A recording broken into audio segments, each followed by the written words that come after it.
O'Malley's coming up, and he's espousing all of this stuff. Well, who is O'Malley?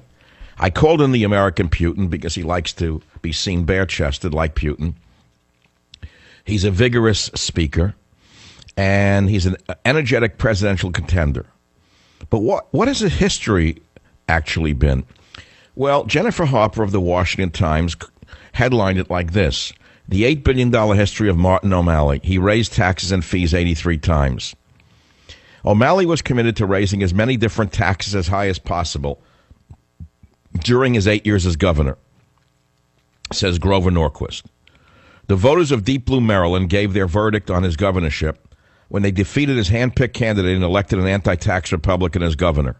Not everyone can lose an election when they were not even on the ballot. Did you hear this? So who is he a darling of? The environmentalist gangsters, for example, and union bosses love him. Environmentalist gangsters who are making billions of dollars to create companies that produce very little at taxpayer expense love him. A Gallup poll found last year that 47% of people in Maryland would move out of the state if they could. 47% would leave if they could. A Tax Foundation study found that the state lost 66,000 residents and $5.5 billion in taxable income between 2000 and 2010. Maryland ranks the 7th in the nation for the worst taxes, according to Wall Street analysis. The Fiscal Times rates Maryland at number 10. So the fact of the matter is, he speaks like a classic New York street socialist radical of the 1930s or 40s, just as does that other one, whose name I forget immediately. I can't remember it, Bernie Sanders. I mix him up with the Kentucky Fried Chicken. But at least the Kentucky Fried Chicken guy created something. He created the KFC chain. Bernie Sanders has created nothing but foul breath. So the question is, why is American socialism suddenly popular? And can anyone listening to this show tell me, name one country where socialism has worked and bettered the middle class? I don't know of one. Would it be darling Cuba, where the people live in a prison camp run by the Castro gangster regime?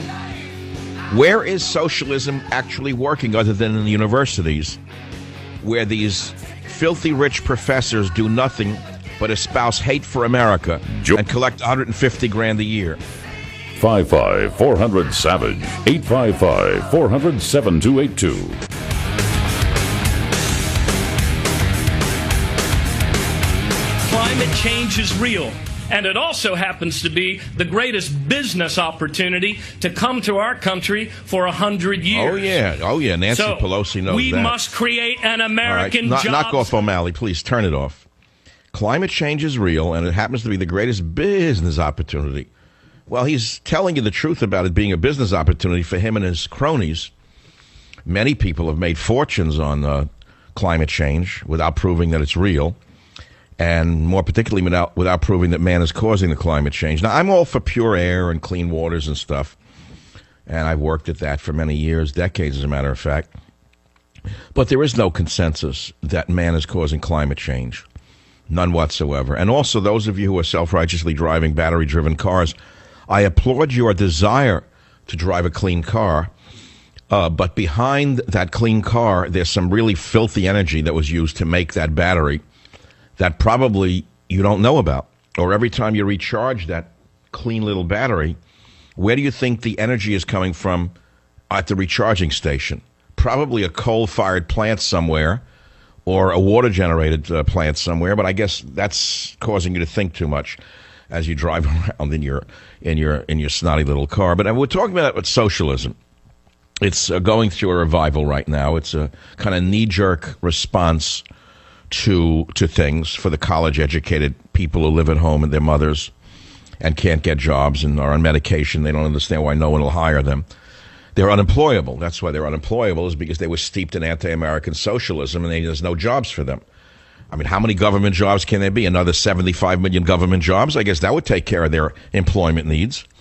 Jerry Brown is moving as quickly as he can to create as many state jobs as he can for people who do nothing but stop those of us who do something from doing more for society. But why is socialism going through this popularity? Well, let's look at the other side of the ledger. On the other side of the ledger, we see men like Bill Gates and Microsoft not paying his fair share of taxes, in my opinion.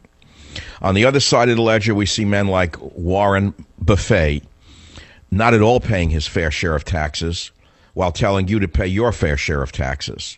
Now, Warren Buffett has always said we're not paying enough taxes while he himself derives dividend income and pays 15% on it. You probably pay 39% in federal tax on your income. Warren Buffett, a good friend of Obama, is also in favor of blocking the Keystone XL pipeline, which is why his stooge in the White House, the golfer, has continuously blocked the Keystone XL pipeline. The reason the stooge in the White House has blocked the Keystone XL pipeline is because guys like Warren Buffett transport the oil, the raw oil from the Alberta tar sands to our refineries on his railroad cars. And to transport the oil for refining to our refineries by pipeline would be much cheaper than by Warren Buffett's railroad cars, and it would put his enterprise, his railroad enterprise, in jeopardy. As a result, he's against the XL pipeline, and so the stooge in the White House vetoed the Keystone XL pipeline, even though the unions wanted the Keystone XL pipeline because it would have created many, many jobs for union members. So you look at the other side of the ledger and you see these greedy pigs disguised as very nice men getting away with virtual murder, not paying their fair share. You look at corporate structures, and most people who work for corporations are you and I. They're your neighbor. They're you. And you're paying your fair share of taxes. You have to. It's taken out of your paycheck. And yet there are people who are living at the corporate level who are not paying their fair share of taxes, getting around the tax law. Look at what came out about Google in Europe. Google paid something like a few $100 million on many, many billions of dollars of income because of the tricks they're using in their tax structures in Europe. Well, I hope to God the European Union takes them to the cleaners and takes from the Google boys what they deserve, which is a fair taxation. So, yes, there are problems with some of the very, very powerful, and mainly those connected to the political structure, getting away with paying very little in taxes, and we see it. So that fuels this desire for equality, this desire to get even. But you better be very careful what you wish for, as they say, because socialism has never worked anywhere on earth. Nowhere on earth has it ever worked. Phone number is 855-400-7282. Now, it could work in a society where all people were working equally, for example. It could never work in America where we have so many people who don't work and never will work and have no skills to work and don't want to work. It will never work in a country like ours for many other reasons. Maybe it's worked in a small country here and there where the people are all of the same background and are all willing to pull the wagon. WABC, John, you're the first up. Go ahead, please. What's your comment on socialism? Well, sin causes socialism, and separation from God causes socialism. Yeah, but I want to limit this to an economics discussion. I don't want to get into morality. Well, no, but it's all tied together.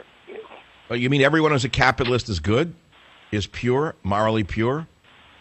No, but it's... And mean all socialists are morally impure. Come on, that argument makes no sense.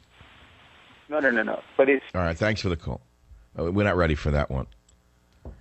What people don't know is that America is probably 60% socialist right now. You don't even understand that. We're talking about should we have socialism, should we not have socialism. Ever since Bill Clinton seized power, the country has become increasingly socialist. What do you think welfare is?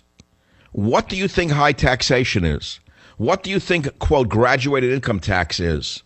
What do you think about free health care for all is? Socialism. That's what it means. Now, you can say anything that's for sale or profit is evil. That's utter nonsense. You mean the government should produce the goods? You want the government to control and manage food production in this country? Are you sure? Tell me about it the next time you analyze or compare the United States Postal Service to Federal Express, and you'll understand the difference between socialism and capitalism right then and there. WMAL, Kevin, welcome to the Savage Nation. Hey, Dr. Savage, how you doing?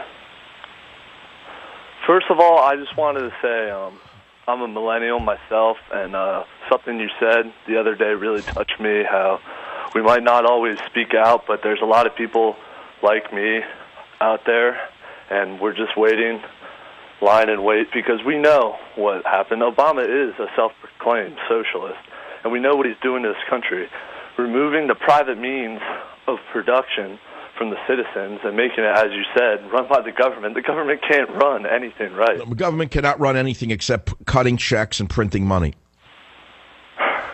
Taking it right out of my pocket. That's right. Now, what do socialists really want? They want the government to control all industries and run all industries. That's what they mean. And they want, let's say, steel to be made by the government. I don't know how much steel is made in this country anymore. They want cars to be made by the government. How'd that work out? The last I checked, the Soviets didn't produce a very good car. I believe that that wouldn't work out. How about clothing? How did the production of clothing by the Communist Chinese work out? Well, everyone had the same blue suit with a red star. How's that for fashion? I suppose that Bernie Sanders would like that. In fact, I would wish he would campaign in a little blue suit, a Mao jacket, and a red star. It'd be more fitting than the suit that he's wearing from Robert Hall that he inherited from a stiff somewhere in a mortuary. What about owning personal possessions? Do you know what happens under socialism? Did you know what happened in communist China when the communists took over China way back when? See, right now China is not really a communist nation.